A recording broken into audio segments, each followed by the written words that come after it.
So, you've gone out, you've bought a knife. Now you need to know how to use it.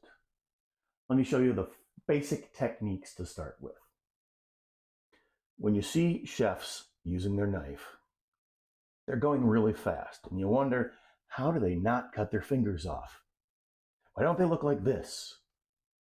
Well, it's something called the claw grip. Okay? So, you don't hold things like this. You hold them like this. And the knife rides along your knuckle. So your fingertip can never get underneath it. Okay? So we just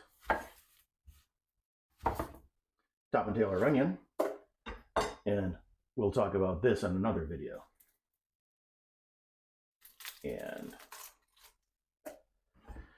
now, most basic is just slicing.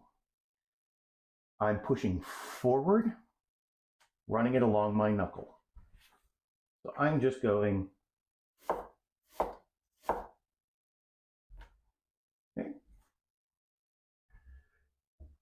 Second thing you can do, and the reason I like the European style chef's knife, is they rock easier. So you can, holding the point down, still doing that claw grip, you go, and you never bring it way up. Okay, so it's always where your knuckle is touching that blade. Never go past the knuckle, because then you'll cut your knuckle. And you can get a real nice dice on that. The third thing you can do is chop. Okay? Again, you're staying on your knuckle, and you're just bringing it up and down.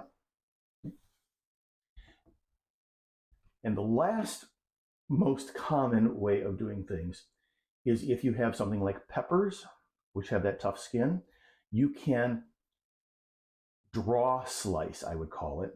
I'm not sure what the technical term is. It's just a thing that I've always done, is that you bring the tip back, and it's really good for peppers, especially because that skin is often tough to cut through. So that's it. Those are your basic knife skills. Practice them, get comfortable with them, and you too will be able to cut like a chef.